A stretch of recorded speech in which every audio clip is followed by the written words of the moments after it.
Hi అందరికీ నమస్కారం.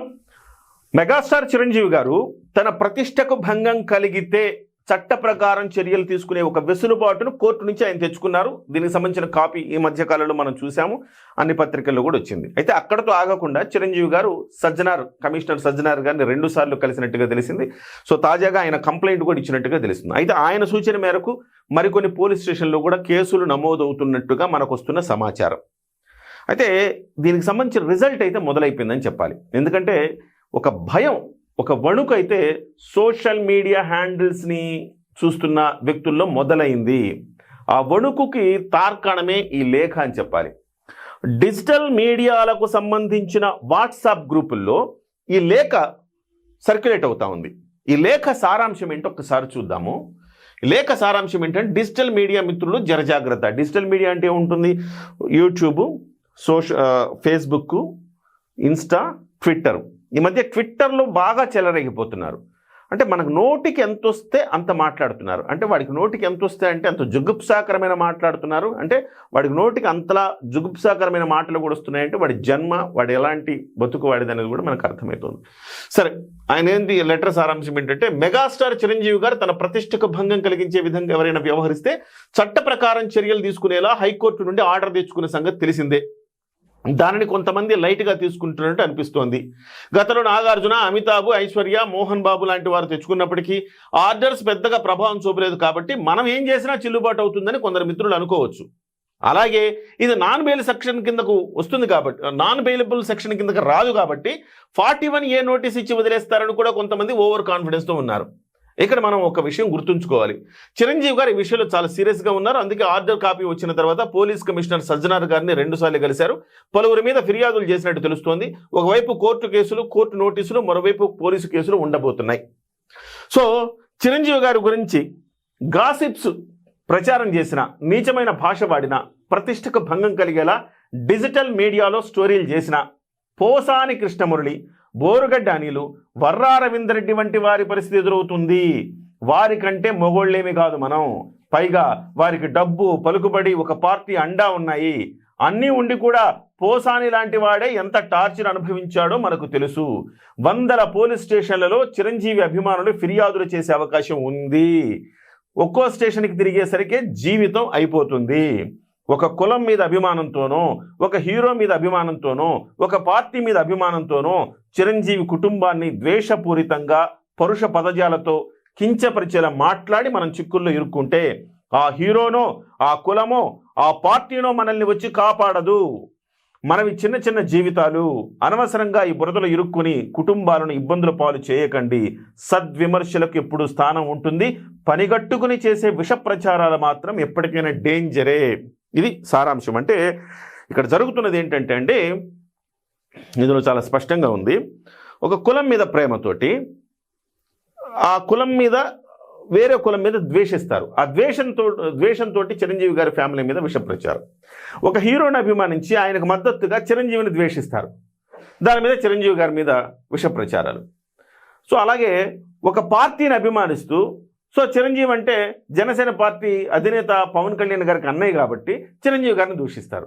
అంటే ఒక కులం మీద అభిమానం ఉండొచ్చు, పార్టీ మీద అభిమానం ఉండొచ్చు, కానీ వేరే కులం మీద, వేరే వ్యక్తుల మీద, వేరే పార్టీల మీద ద్వేషంతో ఇలాంటి విమర్శలు చేసి పరుష పదజాల, జుగుప్సాకరమైన పదాలు వాడుతున్నారు. ట్విట్టర్లో వాడేవాడు దయానంద్ చౌదరి అంట, చాలామంది తిరుగుతూ ఉంది, దయా చౌదరి ఏదో సంథింగ్ అనమాట. వాడైతే ఎట్లా మాట్లాడుతున్నారంటే అసలుకి అది నోరా లేకపోతే ఇంకేమన్నా అది ఆ రకంగా మాట్లాడదు. ఇలాంటి జుగుప్సాకరమైన మాటలు మాట్లాడేవాళ్ళు చాలామంది ఉన్నారు. ఎస్పెషల్లీ విదేశాల్లో ఉంటూ మమ్మల్ని ఎవరు ఏమీ చేయలేరని చాలామంది భావిస్తున్నారు. తప్పది. ఎందుకంటే వాళ్ళ ట్విట్టర్ ఖాతాలను ఎప్పటికప్పుడు పర్యవేక్షించి వాటిని డిలీట్ చేయించే అధికారం కూడా సైబర్ క్రైమ్కి ఉంది.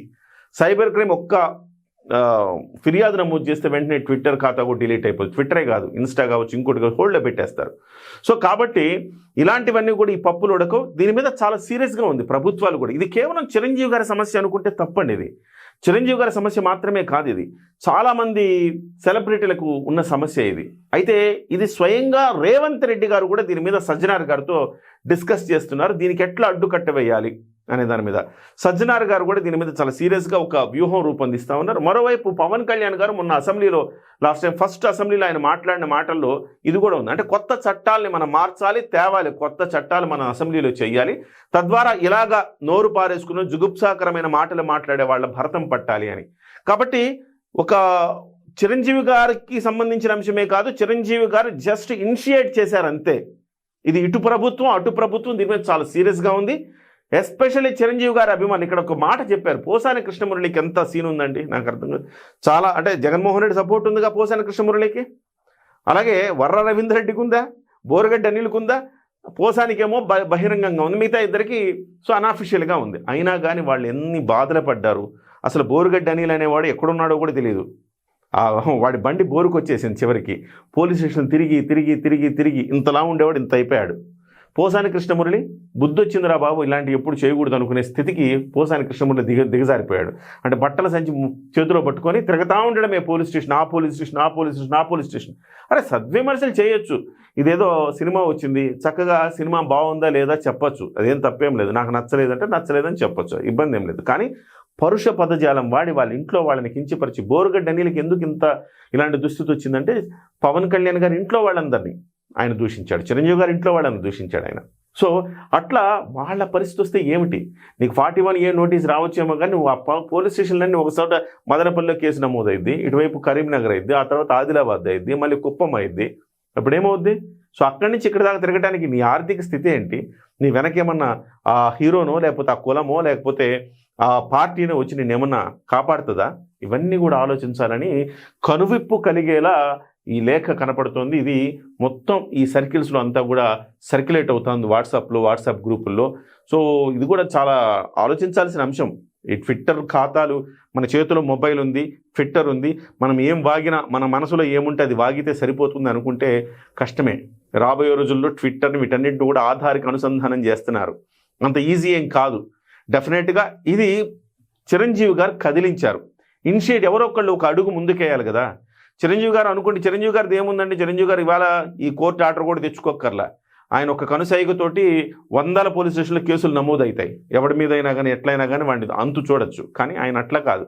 ఇది నా ఒక్కడి సమస్య కాదు కదా, ఇది అనేక మంది సెలబ్రిటీలకు సంబంధించిన సమస్య. సెలబ్రిటీలు అంటే in the sense only cinema వాళ్ళనే కాదు నా ఉద్దేశం.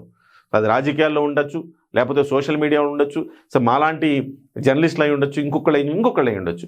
వాళ్ళందరి మీద ఇట్లా పనిగట్టుకొని విష ప్రచారాలు కావచ్చు, జుగుప్సాకరమైన భాష కావచ్చు, వాళ్ళ ఇంట్లో వాళ్ళ మీద ఆడవాళ్ళ మీద మాట్లాడే మాటలు కావచ్చు, వీటన్నింటికి అడ్డుకట్ట పడాలంటే ఖచ్చితంగా ఒక అడుగు ముందుకేయాలని ఇది ఒక సామాజిక బాధ్యతగా చిరంజీవి గారు తీసుకున్నారు.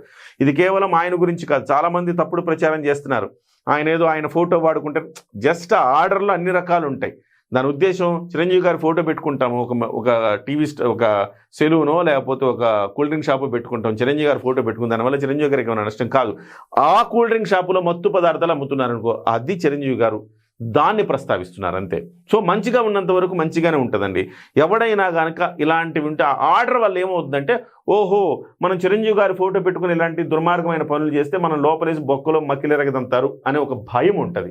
సో చిరంజీవి మంచిగా ఉపయోగపడుతున్నారు అనుకోండి, బ్రహ్మాండంగా ఉపయోగించుకోండి చిరంజీవి గారి ఫోటోని. అందులో ఎవరు ఆపేది ఉంటే చిరంజీవి గారు వద్దంటారా ఏంటి? మంచిగా వాడతాను సార్ మీ ఫోటోని అంటే వాడతానంటే వద్దంటారా అనరు. కాబట్టి ఒక మార్పు అయితే మొదలైంది, వణుకు మొదలైంది సోషల్ మీడియాలో. దానికి తార్కాణమే ఈ లేఖ అని చెప్పాలి. సో కలుగుల్లో నుంచి ఎవరైతే కల్ప్రిట్స్ ఉంటారో అందరు బయటకు వస్తారు. డెఫినెట్గా ప్రతి ఒక్కడికి వాడిదైన రోజు కర్మ విల్ రిటర్న్ అన్నట్టు.